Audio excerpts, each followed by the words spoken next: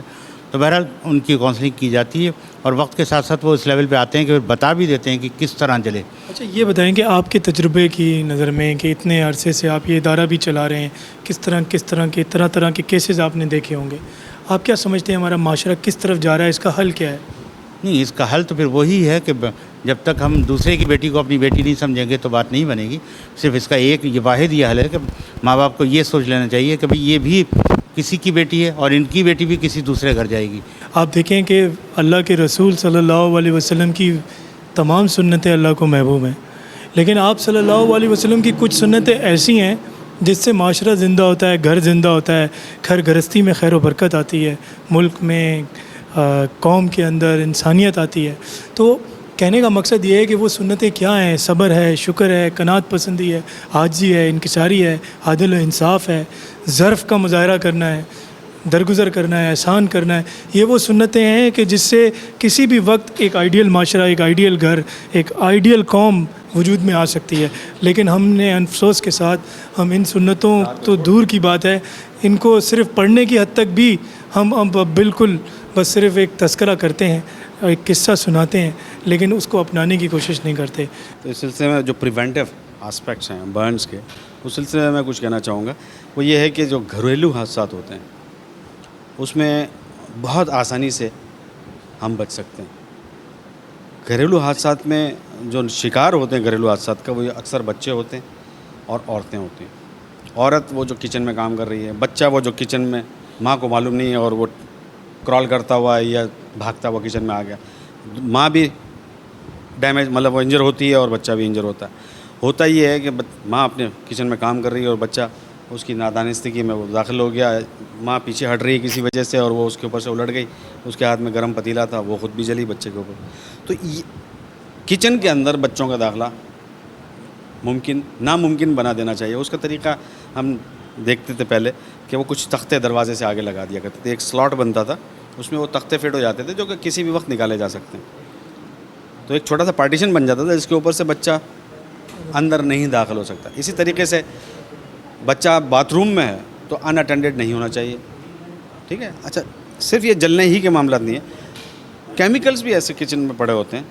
مثال کے طور پر مرچیں پڑی ہوئی ہیں, آنکھوں میں چلی گئی, بہت ڈیمیج کر سکتی ہیں. چھری پڑی ہوئی ہے, امام دستہ پڑا ہوا ہے, بہت ساری چیزیں ہیں اتنی خطرناک کچن میں جو کہ ہمارے بہت ضروری استعمال کی بھی ہیں جو کہ نقصان پہنچا سکتی ہیں. تو اس لحاظ سے بچوں کا داخلہ تو بالکل ناممکن بنا دینا چاہیے, کچن میں بھی اور باتھ روم میں بھی. باتھ روم میں بھی ہم سنتے ہیں کہ اکثر بچے بالٹی میں ڈوب کے مر گئے. چھوٹا بچہ ہے, وہ اس نے بالٹی میں جھانکا, وہ پلٹ گیا اور وہ کسی کو پتہ بھی نہیں چلا, وہ اندر ڈوب کے مر گیا. تو پہلے بھر لیتے ہیں اور اس کے بعد ٹھنڈا کھولتے ہیں. حالانکہ اگر ہم ٹھنڈا پانی پہلے بھریں اس میں گرم ملائیں تو ڈیفینیٹلی اس قسم کے حادثات سے بچا جا سکتا ہے. اسی طریقے سے ہمارے پاس پیشنٹس آتے ہیں کہ جی وہ گھر کی انڈر گراؤنڈ ٹینک صاف کرنے کے لیے داخل ہوتے ہیں. اس میں انڈر گراؤنڈ ٹینک میں جب وہ جیسے ہی وہ داخل ہوتے ہیں, ایک ابھی ریسنٹلی ہوا تھا کہ وہ الیکٹرک بلب, جی وہ ماچس جلانے سے روشن کر لیں یا لائٹر جلانے سے روشن کر لیں تاکہ اندر نظر آئے, تو وہ تو ایک دم دھماکے کے ساتھ وہاں پر آگ بھڑکتی ہے. ابھی ریسنٹلی کچھ بچوں نے الیکٹرک کے بلب لے گئے ٹنکی میں, تو اس کی ہیٹ سے بھی وہاں پہ وہ جو گیسز کلیکٹ ہوتی ہیں, وہ گیسز کہاں سے آتی ہیں؟ آپ نے دیکھا ہوگا کائی ہوتی ہے ٹنکیوں میں, وہ ویجیٹیشنز ہے, وہ لیونگ آرگنزمس ہیں. ان کا جو ایکزیل ہے, جو ریسپریٹری آؤٹ پٹ ہے, دے آر کمبسٹیبل گیسز. وہ وہاں پر ایکیومولیٹڈ ہیں. آپ نے ٹنکی کھولی, اب وہ اتنی جلدی نہیں نکلتی وہاں سے. اب آپ اندر گئے, کچھ نظر نہیں آ رہا, آپ نے دلانا بھائی ماچس, اور وہاں پہ بلاسٹ ہو گیا. اب وہ بلاسٹ ہونے سے پہلے آپ وہاں تھوڑی دیر کھڑے بھی رہیں, تو آپ نے ان کو انہیل بھی کیا ہے ان گیسز کو. تو جب وہ ٹنکی میں جلی ہے تو آپ کے پھیپھڑوں کے اندر بھی موجود ہے وہی گیس, تو وہاں بھی جلے گی. تو وہ لنگس کو امیجیٹلی ڈیمیج کر دیتی ہے, وہ مطلب لنگس تباہ ہو جاتے ہیں امیجیٹلی. تو وہ یہ اتنی لیتھل انجریز ہیں کہ ون کین ناٹ امیجن. ہاں, تو اس کی احتیاط یہ ہے کہ جی آپ چند گھنٹوں پہلے اگر ٹنکی دھونے کا پلان ہے چند گھنٹے پہلے آپ ٹنکی کو کھول کے چھوڑ دیں. اسی طریقے سے ہم باہر 2-3 دن باہر کہیں رہ کے آئے, اب وہ گھر میں کوئی ٹیپ رہ گیا لیک ہوتا ہوا سوئی گیس کا, اور آپ نے گھر میں آ کے رات کا ٹائم تھا سوئچ آن کیا. سوئچ میں آپ نے دیکھا ہوگا اکثر اسپارکس ہوتے ہیں, جو لو کوالٹی کے سوئچ ہوتے ہیں الیکٹرک سوئچز, تو کبھی آپ اندھیرے میں ان کو سوئچ آف کریں تو اس میں اسپارکس ہوتے ہیں. تو وہ اسپارک سفیشینٹ ہوتا ہے to ignite that gas which is present all over.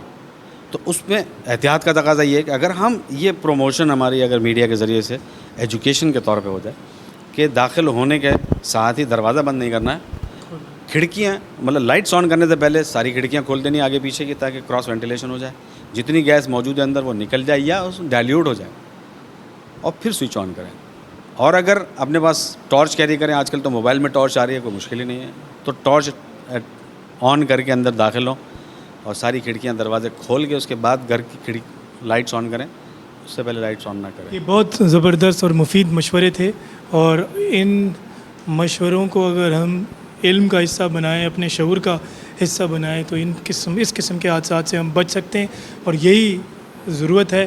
ورنہ آپ دیکھیں کہ اس کا جو انجام ہے وہ تو بہت ہی عبرت ناک ہے, تکلیف بھی ہے, اور ساری زندگی کا جو ہے وہ ایک ایسا صدمہ اور غم ہے کہ آپ کی پوری شخصیت جو ہے وہ بگڑ جاتی ہے, اور اس سے نکلنا ایک بہت مشکل کام ہے, اور اس کو فیس کرنا اس سے بھی مشکل کام ہے.